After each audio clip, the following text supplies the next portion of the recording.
徐志明的厨房里品相最多的就是香料，一天要用上70-80种。肉桂花还有像黑胡椒，味道却截然不同的香料，连同皇帝茴香都从家乡印度带来。你们讲咖喱，就是我们讲香料啊，差别在哪里啊？台湾人想到咖喱就是咖喱粉，其实咖喱是香料的总称，也是印度料理的精髓。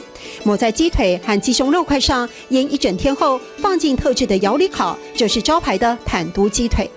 那有些人的话会先一般烤好，有些人是用烫过的，可是我是完全生的，开始烤到熟。这至少要等20分钟。徐志明反复地翻面控制熟度，旁边徒弟迅速做好一锅锅香料酱汁待命，搭配待会儿要做的烤饼一起上桌。因为以前我在饭店做啊，饭店做的话就是要那个服务为主导，整泥张都好，那很好。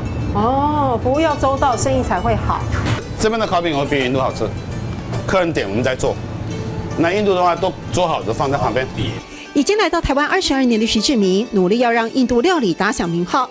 但印度菜的重口味，曾经让老板娘自己也不敢领教。你想象，如果你吃的东西，你觉得有咸，他们要2倍咸，甚至甜，他们要3倍甜。陈芳瑜笑说，她这个客家太太和印度先生的结合，其实一开始也很呛辣。他脾气不好，我脾气也不是很好，所以每个人，我跟你讲，我们交往，你看10多年下来，结婚生子这样子，每个人都不看好我们。就这样装潢时被笑说撑不了太久，这对夫妻始终记得怎么在逆境中一步步调整。就像他们钟爱的香料，想要什么样的滋味，比例自己调配。我们从来没有热恋期，一直到现在还是热恋的。这对夫妻有着非常独特走一步算一步的哲学，不是得过且过，而是顶着不被看好的压力，互相打气，稳健向前。